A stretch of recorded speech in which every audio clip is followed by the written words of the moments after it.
Mesdames et messieurs, bonjour, c'est l'heure de vous informer. Nouvelle montée des tensions dans l'est de la RDC. À Roubaïa, dans le territoire de Masisi, les porte-parole de l'AF-23, Lorenzo Kanyuka, accuse de forces coalisées au FARDC d'avoir mené de frappes par drone sur cette site minière stratégique.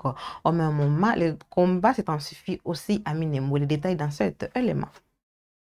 La tension remonte d'un cran dans l'est de la République démocratique du Congo. C'est mardi 24 février 2026, les porte-paroles politiques de l'AFCM 23, Lawrence Kanyuka, accusent les forces coalisées de Kinshasa d'avoir mené un bombardement par drone sur la cité minière de Roubaïa dans le territoire de Masisi au nord Kivu. Une déclaration publiée sur son compte X dans un climat sécuritaire déjà extrêmement fragile. Roubaïa n'est pas une localité ordinaire. Cette cité minière du territoire de Masisi est l'un des principaux centres d'extraction des coltan, minerais stratégiques utilisés dans la fabrication des composantes électroniques.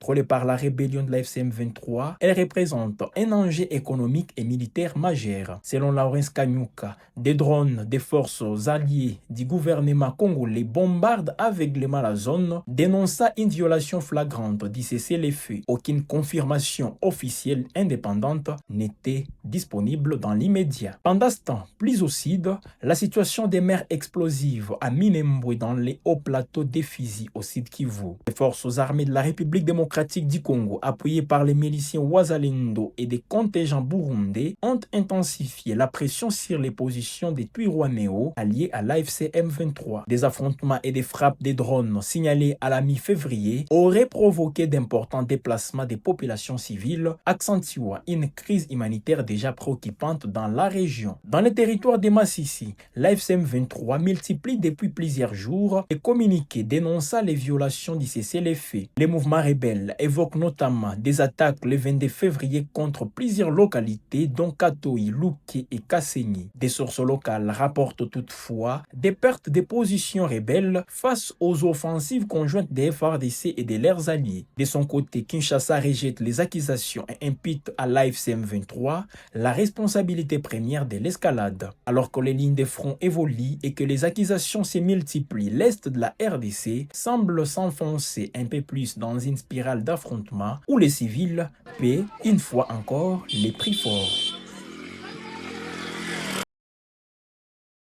Dans ce contexte, le secrétaire général de la Conférence épiscopale nationale du Congo, Senko, sort de son silence et Monseigneur de l'Ancien Chol dénonce la mauvaise foi de ceux qui soutiennent que Monseigneur Fulgence Mouteba condamnerait pour la première fois l'insécurité persistante à l'est de la RDC et l'appui de l'armée rwandaise à l'AFC M23.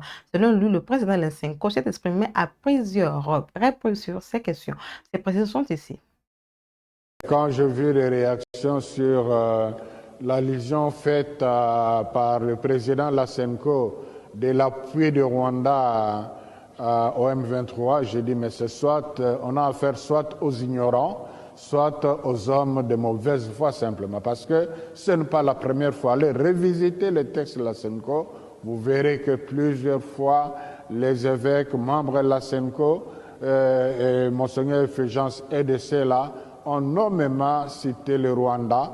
Et je crois que dans une des communications, j'ai même informé l'opinion sur le plaidoyer que nous avons fait sur le plan international là-dessus. Je dirais d'ailleurs, nous sommes la première église qui publiquement a pris cette posture-là. Donc, il faut être de mauvaise foi pour prétendre que c'est la première fois. Non, il s'agit plutôt d'une évolution pastorale.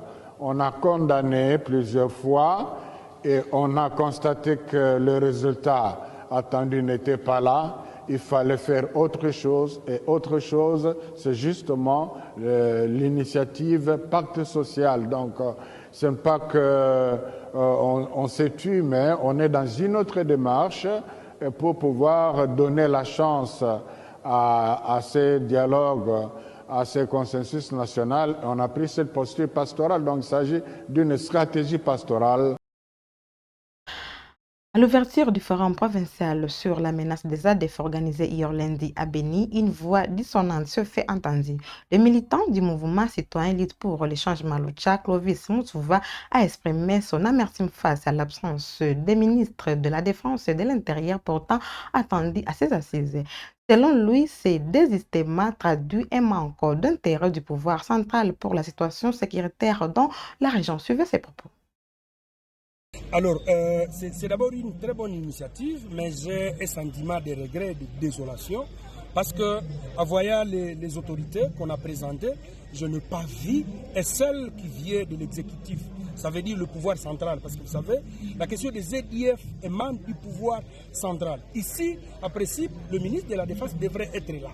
Le ministre de l'Intérieur aussi devrait être là. Mais ils ne sont pas là. Et je me dis, comment est-ce qu'on va traiter des questions aussi sensibles sans le gouvernement central? Ça prouve encore une fois que la question des ZIF n'est pas considérée au niveau central. Et moi, ça, c'est vraiment un sentiment de regret, de désolation. Et je me dis, est-ce que nous avons vraiment des autorités conscientes qui savent que nous souffrons ici et que les ZIF tuent chaque jour? Il n'y a pas 3 jours, ils ont tué encore une fois dans le territoire de Ben. Et chaque jour, ils tuent.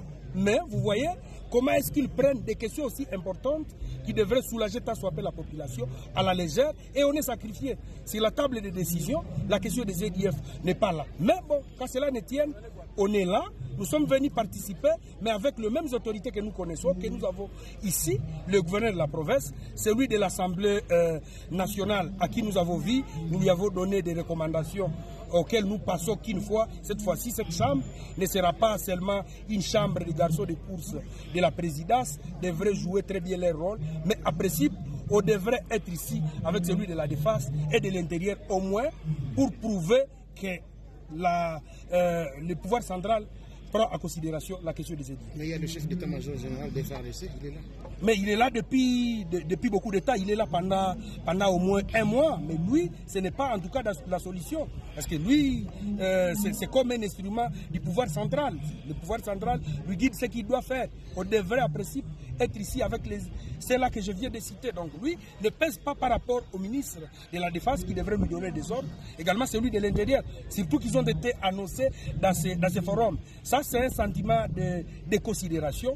Ils ont boudé l'invitation et je crois que c'est craché sur les morts des ZIF que nous continuons à enregistrer dans cette région depuis plusieurs années. Est-ce pour toi ce forum peut être un repère pour commencer déjà à sonder ce que l'ADF doit quitter la région de Bénin? À principe, oui, si une fois ils vont prendre en considération les recommandations qui viendront de ces forums, mais ce n'est pas le premier.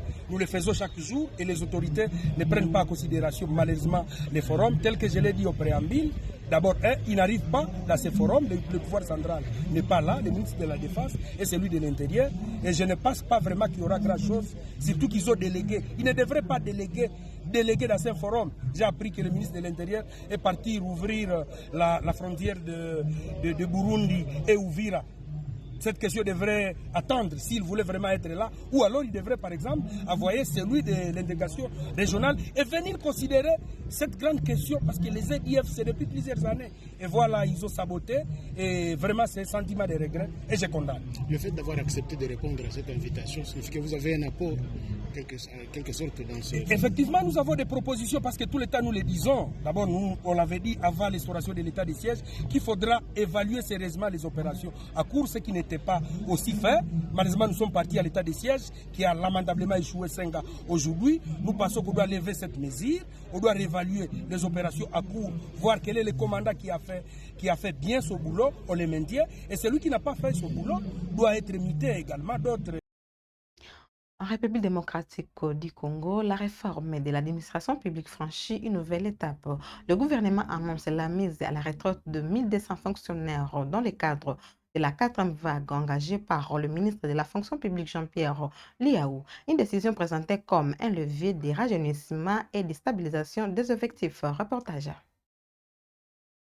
Le régime des retraites est un sacré problème en République démocratique du Congo, principalement dans l'administration publique. Depuis sa nomination au gouvernement, le ministre de la fonction publique, modernisation de l'administration et innovation du service public, Jean-Pierre Liaou, en a fait son principal cheval de bataille. Au cours de la 79e réunion du Conseil des ministres, une décision de mettre à la retraite la 40e vague de fonctionnaires a été prise. Il s'agit de 1200 agents de carrière des services publics de l'État. Les actes de départ à la retraite de ces cadres supérieurs et agents de collaboration sont déjà apprêtés et seront transmis essentiellement aux autorités compétentes pour sanction. Cette nouvelle nouvelle vague de retraités survient après la précédente de 2000 agents qui a été mise à retraite en décembre 2025. Elle comprenait 58 secrétaires généraux, inspecteurs généraux et médecins généraux, 232 directeurs, 285 chefs de division, 106 chefs de bureau, 716 agents de collaboration et d'administration de première classe ainsi que 603 agents d'exécution. Pour Jean-Pierre Liaou, cette décision rencontre les objectifs du gouvernement congolais dans les domaines de l'administration publique, le rajeunissement compétitif des ressources humaines, l'avancement en grade des agents méritants et la stabilisation des effectifs. Cette nouvelle étape de franchie résonne comme une véritable bouffée d'air pour le ministère de la fonction publique en République démocratique du Congo, dont récemment les scandales autour des retards de la paie des agents fonctionnaires de l'État a explosé.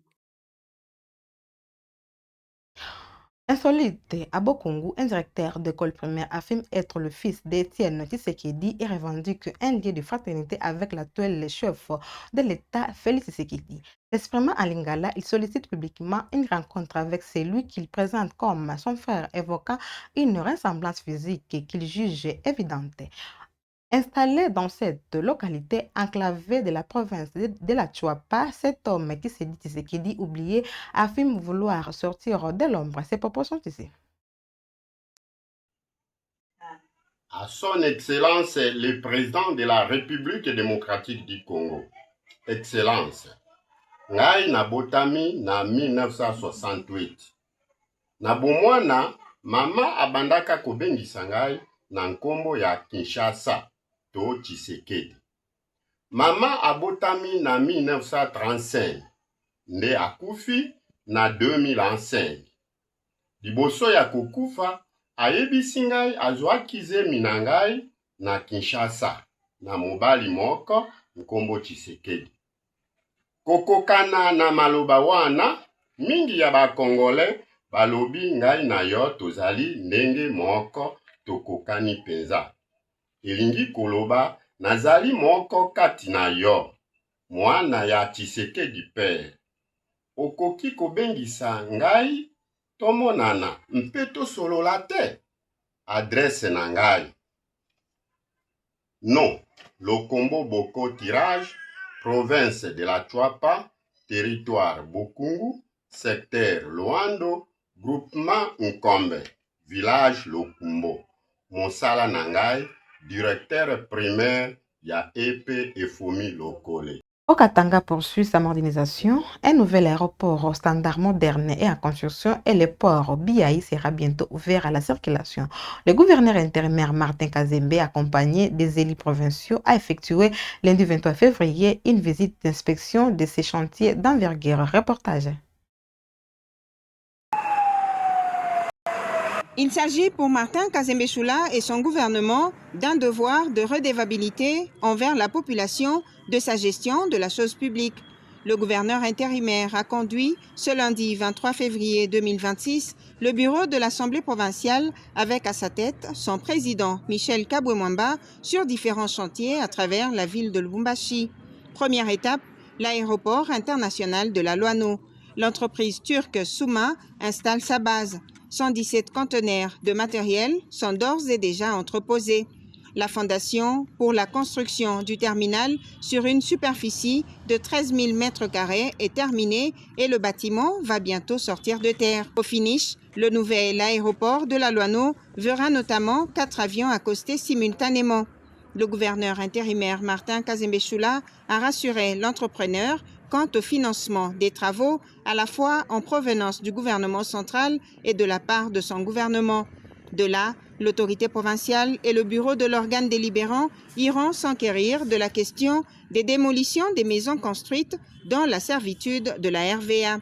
Martin Kazembe Choula et Michel Kabwe-Mwamba ont insisté que l'opération n'aille pas au-delà des délimitations définies par la commission de 2016. Ils ont aussi plaidé pour que ceux qui détiennent des documents cadastraux en bonne et due forme bénéficient d'un nouveau lotissement. De là, les élus provinciaux visiteront l'avenue Kiwele dans la commune de Roachi. 2,5 km sur les 5 sont déjà asphaltés, les caniveaux construits pour une chaussée qui garde sa largeur de 7 mètres.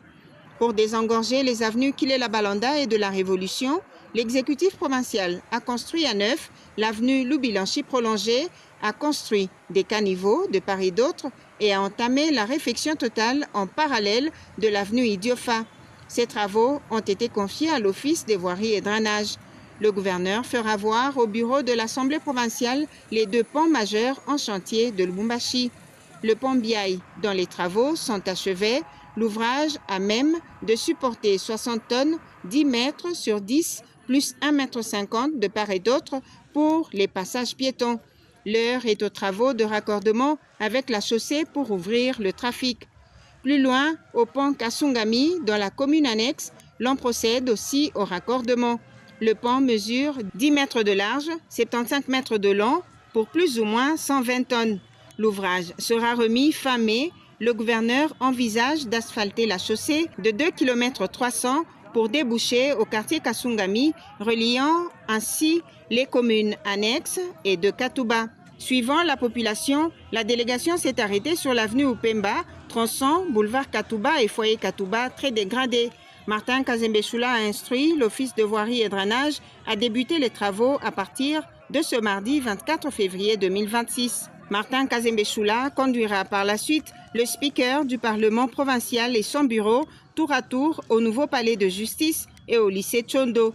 Le premier prend forme, le circuit électrique, la bouche anti-incendie sont installés, le carrelage terminé, la menuiserie des portes et les travaux de maçonnerie de la toiture achevés. Le gouvernement Kazembe finance entièrement la construction et l'équipement de ce colosse de 3 niveaux, 65 bureaux, 3 salles d'audience, dont une pour mineurs, 2 salles de réunion, une d'archives et une de gym. Le lycée Tchondo se verra enrichi d'un nouveau bâtiment et 2 niveaux qui comprendra un internat de 40 chambres, 20 salles de classe, une cuisine, un dépôt, une buanderie, un dispensaire et un bâtiment administratif. Ce chantier subit actuellement la pose des colonnes après la fondation. L'autorité provinciale a bouclé sa ronde avec les élus provinciaux par l'avenue Mukunto au quartier Golf Plateau. 1,2 km de la chaussée déjà asphaltée, 800 mètres sont en attente et le seront la semaine prochaine. 3 avenues perpendiculaires à Mukunto vont être construites à neuf pour servir de route de décharge. À la vue de toutes ces réalisations, le bureau de l'Assemblée provinciale a décerné le carton vert à Martin Kazembe-Choula et à son gouvernement. Nous avons vu qu'il n'y a pas un chantier qui a été arrêté, tout évolue. Nous-mêmes, nous venons de le constater. Il n'y a pas donc de polémiques à faire. Nous encourageons l'exécutif, comme nous l'avons toujours dit.